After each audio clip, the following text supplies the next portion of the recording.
Buenos días. Evaluación de seguridad y centros penales. De esto vamos a hablar en República.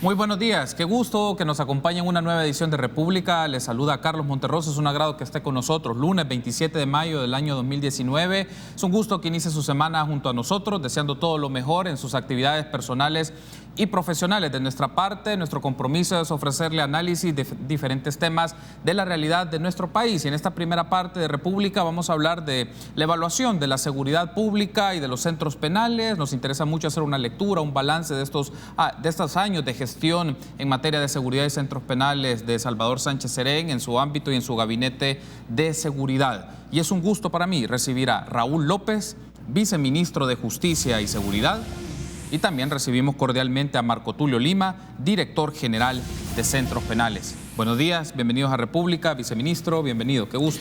Gracias, Carlos, un saludo a todos los amigos de San Miguel, que pues ayer se coronaron campeones del fútbol nacional. Ojalá que lo hayan celebrado muy bien merecido. Varias copas ya con el Águila. Bueno, gracias por estar con nosotros y tomar la invitación. Viceministro, director, bienvenido, buenos días. Carlos, viceministro, muy buenos días. Pueblo salvadoreño, buenos días. Gracias por estar con nosotros. Vamos a tratar en esta primera parte de hacer una lectura, un balance en materia de seguridad ciudadana y también en las políticas públicas implementadas en los centros penales. Viceministro, empecemos con este asunto. Uno de los temas siempre relevantes para analizar es la percepción que tiene la ciudadanía de la seguridad, y uno de los principales problemas que la gente destaca a nivel nacional es la delincuencia y la criminalidad. Desde la lectura que tiene el Gabinete de Seguridad, ¿por qué consideran que esta apreciación, es decir, que la criminalidad y la delincuencia es el problema más grave del país, se ha mantenido como parte de la opinión ciudadana en los últimos años de la gestión? Bueno, eso, Carlos, es el problema más incongruente que hay entre la realidad y la percepción. Y hay que reconocerlo, nunca se tuvo la capacidad para hacer cambiar la percepción de la gente, porque la percepción es lo que incide en el formato psicológico que tiene la población respecto al tema de la seguridad pública. Lo cierto es que la seguridad pública ha mejorado drásticamente. Antes, por ejemplo, todo el mundo estaba expuesto que a cualquier hora de la noche le hablaban de un centro penal y le exigían una extorsión. Desde los centros penales se ordenaban los crímenes, las extorsiones, el sicariato. Hoy eso no existe. Antes, todas las semanas, no había una semana que no asesinaran un motorista, un cobrador del transporte público, o asesinaran los niños a la salida de las escuelas. Eso ya no existe, ha mejorado la criminalidad. Teníamos 104 homicidios, hoy tenemos 47 homicidios por cada 100.000 habitantes. Pero la percepción de la gente sigue siendo desfavorable. Es decir, y yo creo que aquí ustedes que son expertos en comunicaciones coincidirán conmigo, el gran problema es que nunca tuvimos la capacidad de comunicar a la población. Era nuestra obligación hacerlo, comunicarle a la población los avances que se iban logrando en materia de seguridad pública. Hoy ha mejorado, pero la percepción de la gente aún sigue siendo desfavorable respecto a los avances en materia de seguridad pública. La gente conoce algunos aspectos de la seguridad y eso lo aplaude, como por ejemplo el avance del Yo Cambio, la policía comunitaria, la policía rural, los grandes operativos de la policía contra las pandillas. Todo eso la gente lo conoce, pero la percepción efectivamente sigue siendo un tema pendiente. Un asunto, viceministro, ya escucho al director de Centros Penales porque vamos a hablar también de las políticas penitenciarias, pero le consultaba esto de la percepción porque también puede estar estratificado según zonas. Hay zonas evidentemente por las mismas características y por los datos que se tienen en materia de homicidios que evidentemente se pueden contrastar percepciones con realidades. El tema es que la población considera que hay zonas y entornos de espacios públicos donde puede ser más proclive a un asalto, donde puede ser más proclive a actividad ilícita, a estos puntos. Entonces, ¿cómo se contrasta también que hay puntos de la ciudad en donde evidentemente son zonas de más riesgo y de más peligro? Sí, fíjese que en materia de seguridad pública, el Plan El Salvador Seguro fue la ruta que siguió todo el Gabinete de Seguridad Pública para mejorar las condiciones en esa materia de la población salvadoreña. El Plan El Salvador Seguro estaba estratificado entre fases, fase 1, fase 2 y fase 3. En la fase 1 eran 10 municipios, en la fase 2 eran 16 municipios y en la fase 3 24 municipios. Eso se ha ido trabajando. Los municipios de la fase 1 ya son municipios que han mejorado mucho su calidad de vida en materia de seguridad pública, pero yo creo que, bueno, no creo, estoy convencido porque hicimos un mapeo de la violencia el año pasado, cuando se implementó el Plan 10 a inicios del año, y ese mapa, cuando la policía hace ese mapeo, con apoyo de todas las instituciones, centros penales, la academia, hacen ese mapeo de la violencia en El Salvador, resulta que aquellos municipios que en el inicio del plan El Salvador Seguro eran los más violentos, habían dejado de hacerlo y se había movido la violencia a otros territorios, a otros municipios. Creo que ahora el reto es actualizar el Plan El Salvador Seguro, fortalecer el Plan El Salvador Seguro, fortalecer el Consejo de Seguridad Ciudadana e implementar una nueva ofensiva contra la criminalidad, contra la violencia, contra el llanto, contra el dolor que se le causa por parte de los grupos criminales a las familias salvadoreñas, porque hay distintas criminalidades, hay distintas estructuras criminales, pero el principal problema de violencia en nuestro país, usted lo comprenderá, son las pandillas. Ahora, un asunto, director, también por su lectura como parte del Gabinete de Seguridad del país en los últimos años. Si vemos en retrospectiva los últimos 5 años, entre el 2014 y el 2019, tanto 2015 y 2016 fueron los 2 años más críticos, por lo menos si tomamos los datos de los homicidios, no por su mayor cantidad. ¿Cuáles son las explicaciones que el Gabinete de Seguridad dispone de este fenómeno, de lo que ocurrió en 2015 y 2016 con tasas de homicidio? Bueno, 2015, 103 por 100.000 habitantes y el 2016, 80.9 por 100.000 habitantes. Es decir, ¿qué dice que estos 2 años o qué marca que estos 2 años fueron los más críticos y qué explicaciones tiene el Gabinete de Seguridad de ese periodo? Sí, recordemos que el Gabinete de Seguridad y el gobierno del profesor Salvador Sánchez Serén en el 2014 recibe un país en materia de seguridad bastante colapsado. Es decir, el índice de homicidios, el índice de extorsiones y otros delitos estaban muy complicados. Veníamos también de un tema muy complicado en los centros penales, en donde, pues, lamentablemente El Salvador tuvo que entrar en un tema de la famosa tregua, en donde la mayor cantidad de centros penitenciarios pertenecientes a maras o pandillas eran, pues, prácticamente bajo control del crimen. Eran los cuarteles, los centros de mando de las pandillas.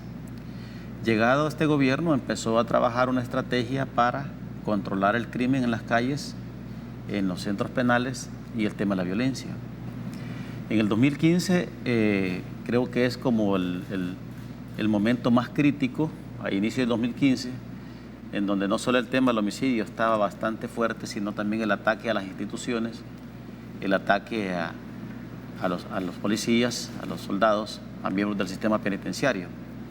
Porque este gobierno desde el inicio marcó un punto y aparte al tema de la tregua, al tema del diálogo con pandillas.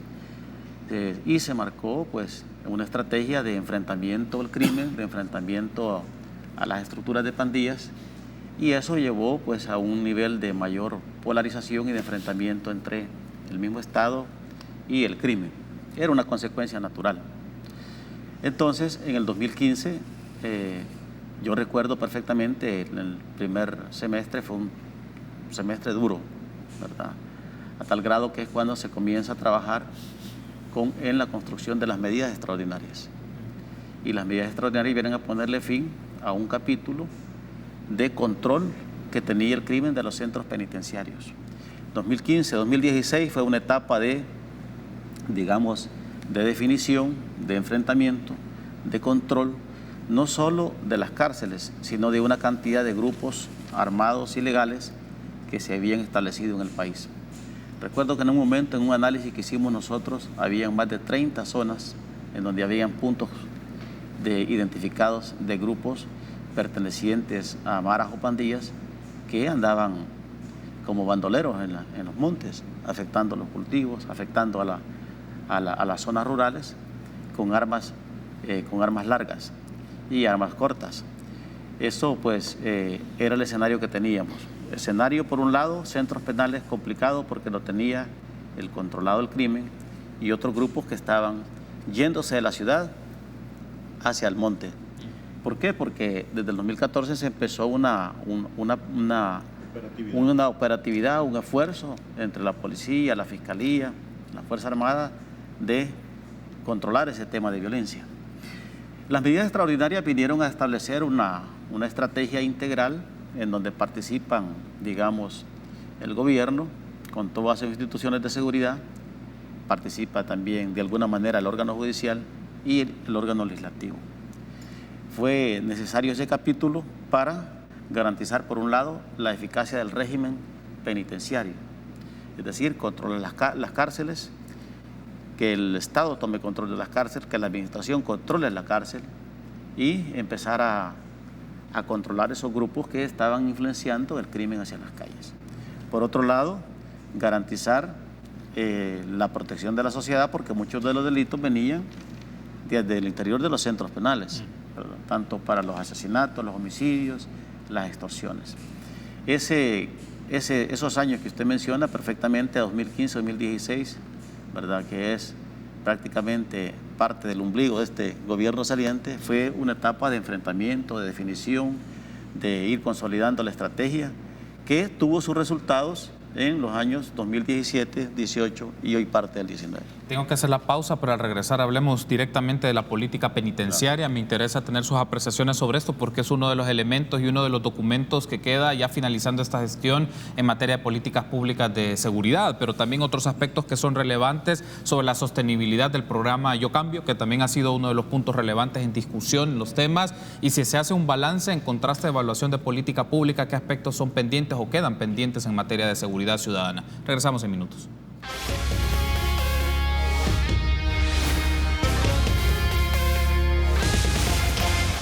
Seguimos platicando de la seguridad pública y también de los centros penales con Raúl López, viceministro de Justicia y Seguridad, y con Marco Tulio Lima, director general de Centros Penales. Traemos un poco este aspecto, director, y lo escucho al viceministro sobre ello. En los últimos días se presentó el documento titulado Política Penitenciaria del Salvador. La pregunta aquí es, ¿por qué se presenta el documento ya en el tramo final de la gestión, cuando probablemente en algunos casos en los diseños de política se suele hacer a medio término o al inicio, o se trata para llevarle seguimiento en el tiempo? ¿Por qué ya en esta fase final, director? Voy a aprovechar para hacer la entrega de un texto. Gracias, muy amable. Para usted. Muchas gracias. Mire, fíjese que esta pregunta es muy natural. Nosotros hemos querido dejar documentada toda la actividad que hemos venido desarrollando los últimos 5 años, principalmente los últimos 3 años, y dejar un documento no solo como una línea base de cómo quedan los sistemas penitenciarios actualmente, porque nosotros la línea base que encontramos al inicio fue una línea base cero, casi cero, pues. No había datos levantados. No habían datos, pero además estaban complicados los centros penales. Ahora los centros penales es otra diferencia. Entonces empezamos a trabajar nosotros en la estrategia 3.4 del Plan El Salvador Seguro, que era fortalecer el modelo de gestión penitenciaria a través del modelo Yo Cambio. Es decir, esto nos llevaba a tener cárceles seguras, libres de violencia interna, cárceles que favorecieran la reinserción, que hubiera ausencia de delitos hacia las calles, y esto marcó 3 líneas estratégicas, y se las leo muy puntuales. Sí. La primera línea era impulsar un proceso de reingeniería y fortalecimiento de las capacidades del sistema penitenciario. Esa fue la primera estrategia. La segunda fue fortalecer los sistemas de control y seguridad de las cárceles. Por tanto, se deben de construir infraestructuras para alcanzar ese objetivo y mejorar las que ya existen. Y la tercera era desarrollar programas que promuevan la ocupación, el trabajo penitenciario con el fin de facilitar el control y la rehabilitación de las personas privadas de libertad. Y la cuarta estrategia fue promover reformas a la normativa penal para potenciar medidas alternas a la pena de prisión e impulsar mecanismos alternativos de resolución de conflictos y de justicia restaurativa. Esos 4 componentes se empezaron a desarrollar desde el inicio de la gestión y empezamos a construir alrededor de esas cuatro estrategias y en una estrategia macro toda la política que teníamos que ejecutar. No es que El Salvador no tenía política en este gobierno, sino no teníamos un documento al final. y empezamos digamos, a caminar en cada uno de los componentes, y es así como empezamos nosotros a cumplir inicialmente con la resolución de la Sala de lo Constitucional en el tema del hacinamiento. Veníamos de un 375% y actualmente lo dejamos en un 134%. Eso implicaba, digamos, no solo ordenar los centros penales actuales, mejorar la infraestructura, sino construir 11 centros penitenciarios en el país. Más de 20.500 espacios hemos generado, 10 centros ya fueron finalizados y hay un centro más que es la Mariona La Esperanza fase 2, que está en un 73% de avance. Esperamos que para el mes de julio se componga. El otro tema importante fue atender el tema de la salud, que era un problema que venía siendo generado por el hacinamiento, y esto pues nos había generado una serie de enfermedades, no solo de la piel, sino tema de la tuberculosis, enfermedades crónicas, enfermedades gastrointestinales, y empezamos a construir una política alrededor de lo que es la salud. Entonces, se han construido pues prácticamente cerca de 5 políticas macros en el nivel penitenciario. Una es construir, digamos, infraestructura idónea, infraestructura que reúna los estándares internacionales, que tengan los componentes tanto para el trabajo penitenciario, para la seguridad, para el personal, para los agentes, los espacios para visitas, para áreas íntimas, también que tengan espacios para una seguridad dinámica, que tengan sistemas tecnológicos como las audiencias virtuales, los sistemas de bloqueo a las señales, que tengan escuela, que tengan centros de trabajo, es decir, todo un estándar de infraestructura penitenciaria que anteriormente no lo había. También creamos una política alrededor de la salud, es decir, tener un sistema de salud preventivo y un sistema de salud curativo, siendo la base el sistema preventivo, es decir, garantizar que los internos consuman agua adecuada, se aseen todos los días, haya cambio de ropa, sean centros limpios, libres de basura, libres de desechos, y que las personas pues tengan sus espacios totalmente limpios. Para esto hay que invertir bastante en el tema de los recursos. Esto nos llevaría también a un tema de salud curativa, que sería como el segundo escalón para tener una asistencia médica especializada como tercer escalón. Pero nosotros empezamos a encontrar un sistema invertido. Se gastaba más en el tema de la asistencia médica y menos prevención. Ahora dejamos un sistema médico de más de 250 profesionales, pero con una cultura de limpieza, de higiene y de tratamiento.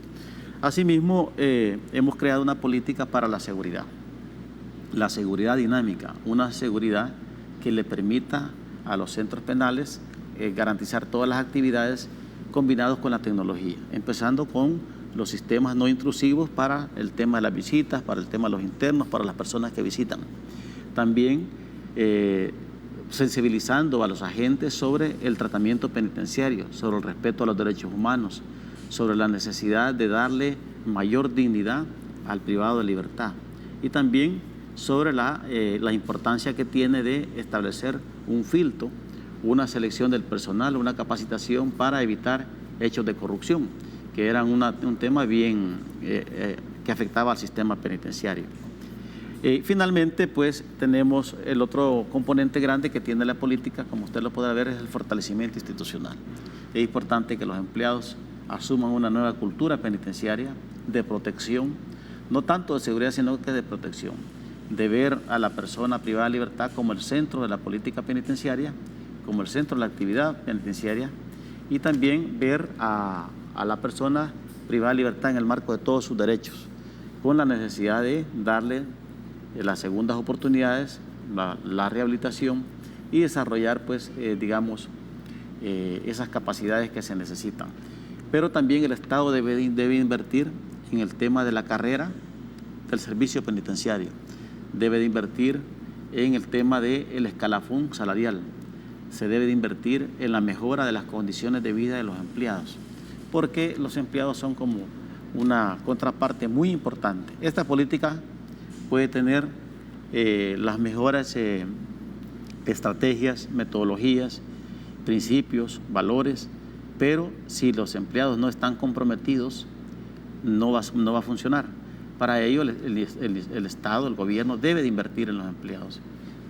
También la política recoge todo lo que es el programa Yo Cambio, ¿verdad? Como un nuevo modelo de gestión penitenciaria y que hoy actualmente pues es un ejemplo en la región, no solo de Centroamérica, sino que de Latinoamérica. Aprovecho esta mención, ya esta descripción que hace el director de Centros Penales de la Política, viceministro, pero un aspecto aquí que me llama mucho la atención y la lectura que como Gabinete de Seguridad, ya en este balance, ya en este cierre de gestión, es qué había pasado en los centros penitenciarios antes de implementar toda esta serie de medidas, porque menciona el director, no se tenía una línea base, es decir, no se tenía como componentes o datos de diseño y planificación de política pública en materia penitenciaria, un aspecto, dos, se tiene el antecedente del caso Tregua y todos los privilegios que se dieron en los centros penales, es decir, ¿qué había pasado en todo esto? ¿Qué lectura hacen ustedes de este diagnóstico de la situación en la que encuentran los centros penales? Es decir, ¿por qué se había dado todo esto? Y ya a medio término de la gestión se empieza ya con una implementación más progresiva de la política que conocemos hasta este momento.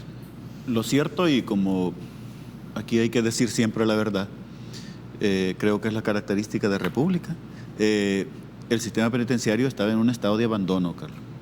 Estaba en un estado de completa displicencia, ignorado completamente por el Estado.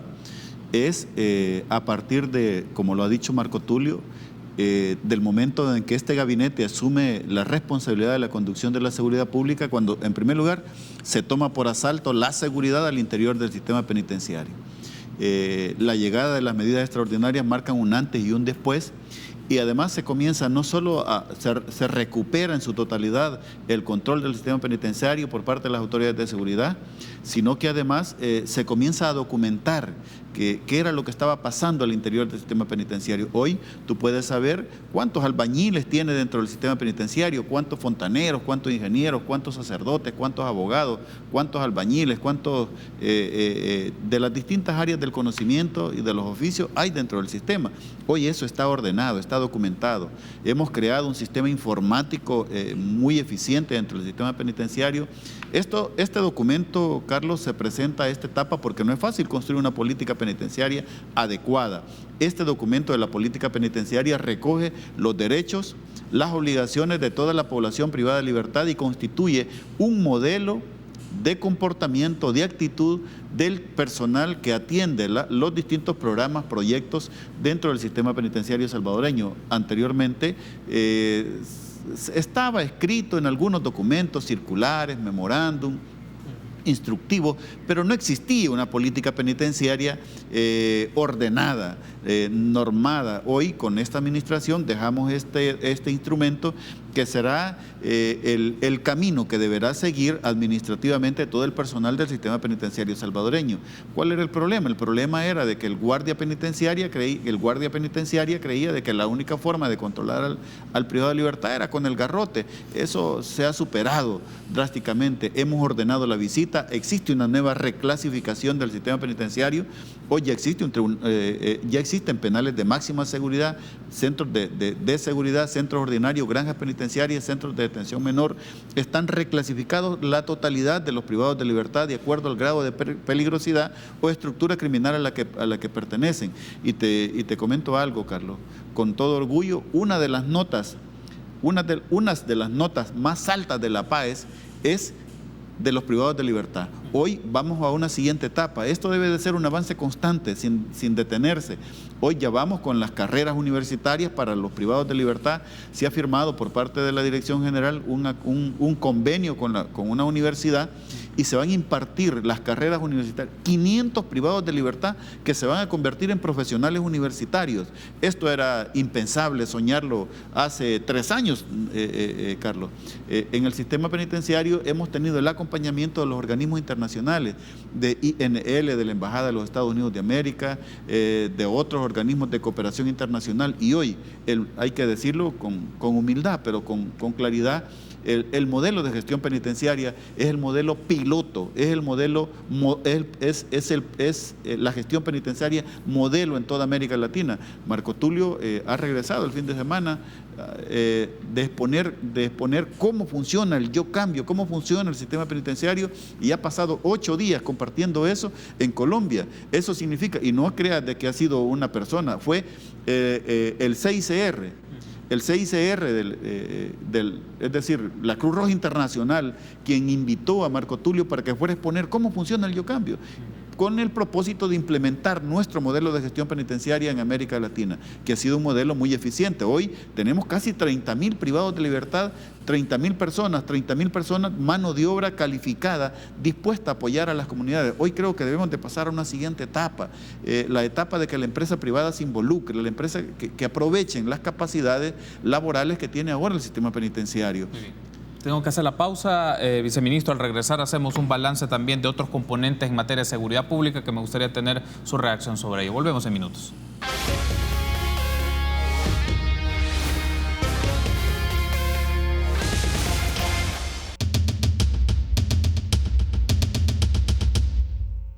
Bien, hemos recibido una serie de comentarios en el Twitter de República, @RepúblicaSB33. Bessie Ríos tiene una reacción ante el tema del mapa, del mapeo de violencia en el país, ante las declaraciones que nos ha brindado el viceministro Raúl López. Bessie Ríos responde de esta manera: el mapa secreto que nunca ha sido público, es la reacción que ella tiene.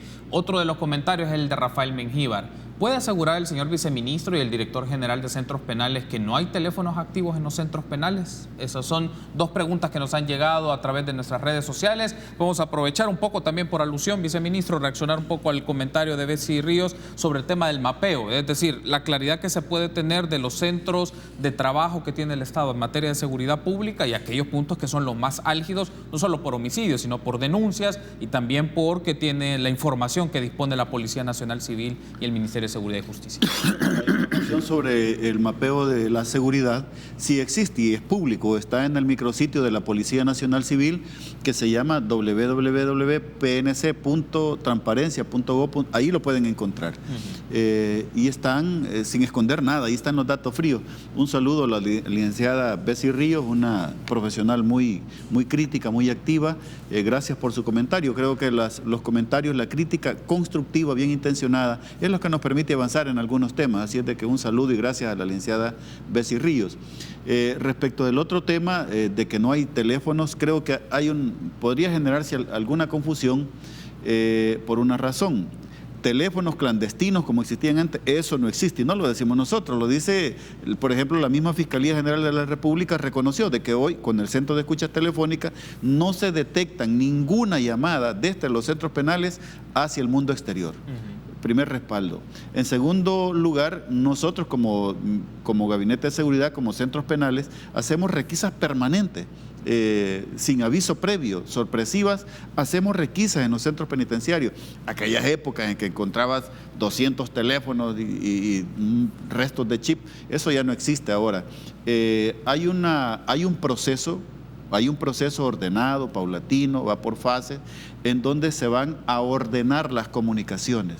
Dentro de algunos centros penitenciarios, como por ejemplo en Zacatecoluca, no podríamos abrir esa oportunidad, ¿verdad? Pero sí va a llegar el momento, ya están hechas las instalaciones en los centros ordinarios, es decir, donde están los reos de mínima peligrosidad, se van a activar las llamadas para que puedan comunicarse con sus familiares. Creemos de que la comunicación entre el privado de libertad y su familia es importante, así como la visita que se va instaurando de forma paulatina, ordenada por fases, de acuerdo al nivel del centro penitenciario donde se encuentra recluido el interno.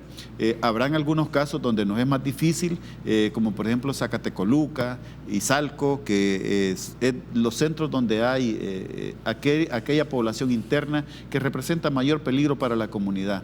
Pero podemos asegurar, por lo que dice nuestro amigo, de que es muy difícil, muy difícil ahora poderse comunicar desde un privado de libertad, desde el centro penal hacia el mundo exterior. Eso nosotros lo estamos monitoreando periódicamente, todos los días, y mediante las requisas aleatorias, sorpresivas al interior del sistema penitenciario. Otro de los asuntos, director, es en el tema, porque también se generó un debate sobre esto en los últimos meses de la gestión, particularmente con seguridad pública y centros penales, fue la creación o el surgimiento de Asocambio, la asociación Yo Cambio, que está vinculada a los principales referentes. Cuando tuvimos al ministro de Seguridad y Justicia nos mencionaba son los titulares, no en sí las personas, sino los titulares que son parte de la junta directiva de esta asociación. Pero el punto aquí es, y si se tiene un balance, un dato sobre esto, directores, entiendo que esta asociación es la que obtiene los fondos o maneja los fondos generados de las actividades de los programas Yo Cambio. Es este punto. Sí. Si hasta este momento, ¿cuál es el dato que se tiene financieramente de lo que se ha generado de las actividades del Yo Cambio por su trabajo, por la capacitación y formación que han tenido los privados de libertad? ¿Con qué fondos termina o con qué fondos quedaría para la próxima administración en el caso de la asociación Yo Cambio? Mire, el sistema penitenciario sobrevive de varios presupuestos. En primer lugar es el presupuesto corriente que financia todas las actividades que el Estado tiene en obligación con los privados de libertad. Ahí estamos hablando del tema de los salarios, los mantenimientos, los equipos, la alimentación para los internos y todo lo que tiene que ver con el gasto corriente, ¿verdad? Ese es un tema que se maneja vía Ministerio de Hacienda. También tenemos un ingreso que llega a la dirección por medio de lo que es la contribución especial.